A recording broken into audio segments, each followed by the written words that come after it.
कर्नाटक में सत्ता का संकट अब खत्म होगा? क्या सिद्धारमैया और शिव कुमार की सुलह पार्टी के लिए एक नई शुरुआत है?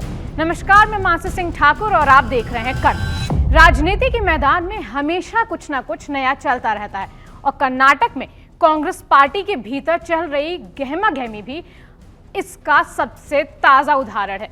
कर्नाटक की कांग्रेस सरकार को शुरू से ही सीएम की कुर्सी को लेकर सिद्धारमैया और डीके शिव कुमार के बीच खींचतान का शिकार हो रही है। अब वो एक बड़े बदलाव के कगार पर है। क्या ये खींचतान अब खत्म हो सकती है और क्या ये दोनों दिग्गज नेता एक समझौते पर आ गए हैं? आइए जानते हैं और क्या है इसके पीछे की असली कहानी। दरअसल आज बेंगलुरु में हुई एक अहम बैठक के बाद दोनों नेताओं ने सुलह की दिशा में एक कदम और बढ़ाया है। सिद्धारमैया और शिव कुमार ने एक साथ इडली, उपमा और केसरी भात खाकर एक संदेश दिया है कि उनके बीच अब सब कुछ ठीक है और सोशल मीडिया पर भी दोनों ने पोस्ट कर दिया कि वे कर्नाटक के विकास के मुद्दे पर ध्यान देंगे, न कि अपनी निजी महत्वाकांक्षाओं पर।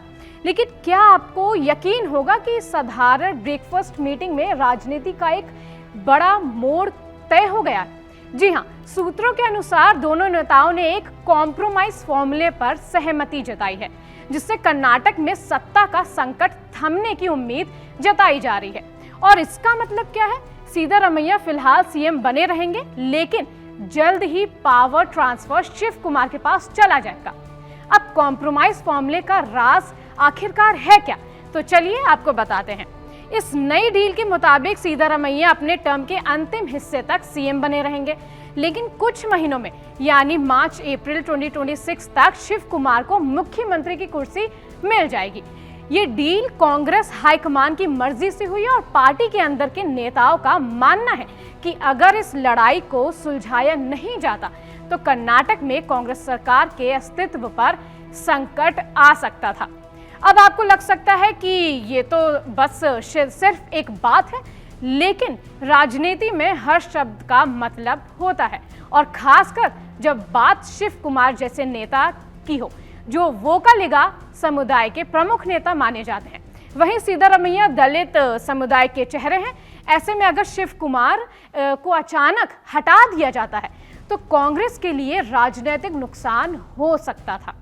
अब बात यह आती है कि क्या शिव कुमार इंतजार कर पाएंगे, क्योंकि राजनीतिक जानकारों की माने तो शिव कुमार के पास विकल्प कम है, क्योंकि उनका समर्थन असेंबली में कम है और सिद्धारमैया के खिलाफ ओपन विद्रोह करना उनके लिए जोखिम भरा हो सकता है। इसलिए उन्हें इस डील को मानने के अलावा और कोई रास्ता नहीं मिला।